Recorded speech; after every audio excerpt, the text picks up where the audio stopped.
Hey everyone, welcome back to our series on the life of Marshall Mathers. Last time, we talked about his difficult birth and the very beginning of his life. Today, we're diving into a period that would fundamentally shape who he would become, his nomadic years. This wasn't just a few moves, this was a constant state of upheaval, a whirlwind of cities, schools, and temporary homes that left a permanent mark on young Marshall. Imagine being a kid and never having a place to truly call your own. That was Marshall's reality. Between the ages of 5 and 15, he and his mother, Debbie, moved more than 20 times. Think about that.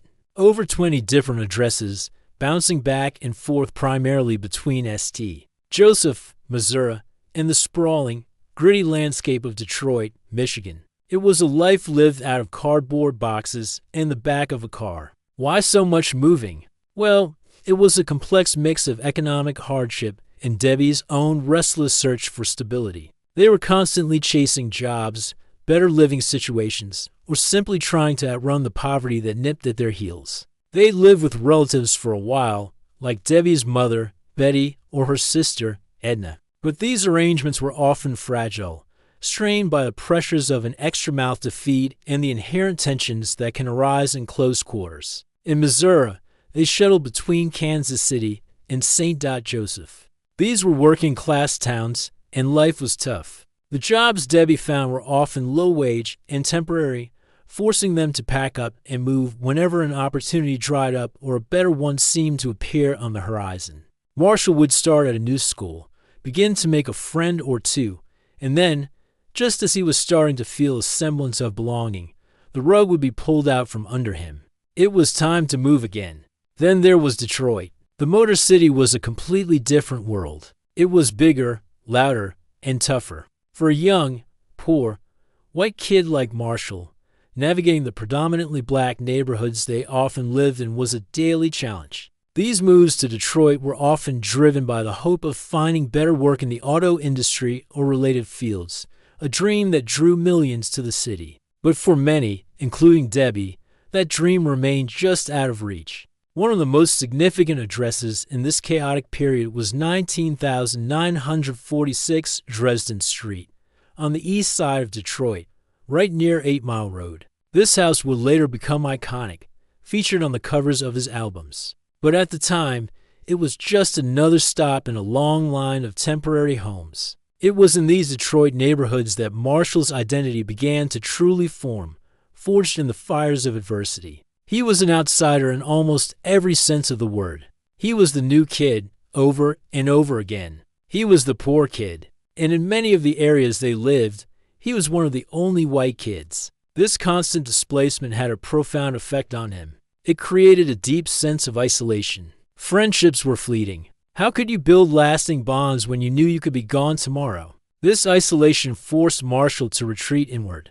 He found solace in things that were portable, things he could take with him, comic books, and drawing. He would spend hours creating his own characters and stories, building worlds where he was in control, a stark contrast to the chaotic reality of his life. This internal world was his sanctuary. It was a place where he could escape the bullying he frequently endured. Being the perpetual new kid made him an easy target. He was small for his age and quiet, which bullies often mistook for weakness. He'd get beaten up on the way to school, on the playground, and in the hallways. The constant threat of violence became a normal part of his childhood.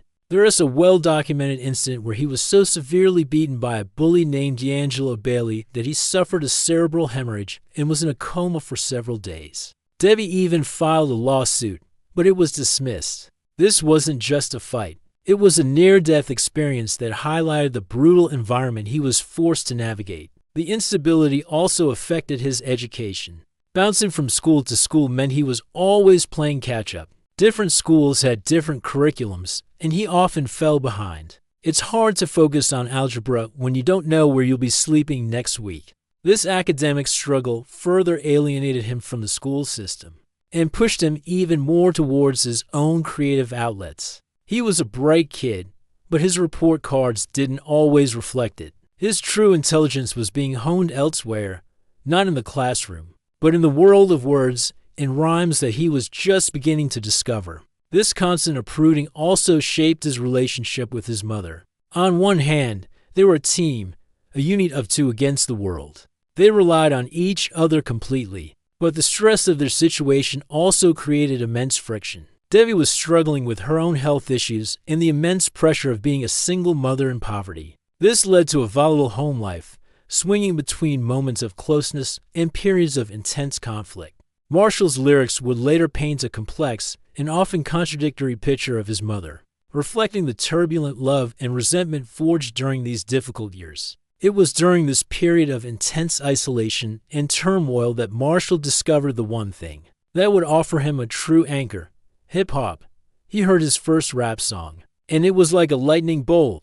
Here was a form of music that was raw, honest, and powerful. It was the voice of the underdog, something he could deeply relate to. He started listening obsessively, studying the intricate rhyme schemes, the storytelling, and the defiant energy. His uncle Ronnie, who was close to him in age, was a huge influence. Ronnie introduced him to a lot of early hip-hop, and they would spend hours listening to tapes together. For Marshall, it was more than just music, it was a lifeline. He started writing his own rhymes, scribbling lyrics in notebooks.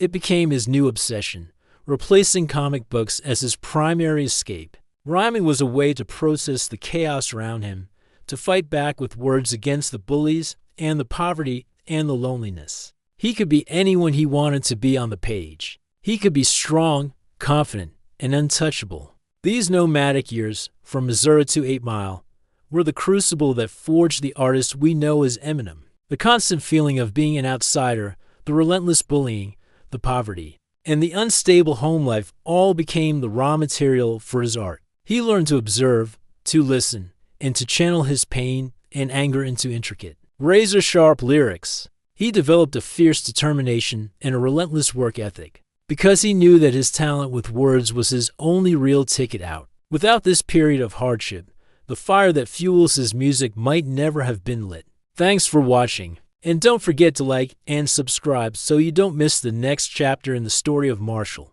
Mathers.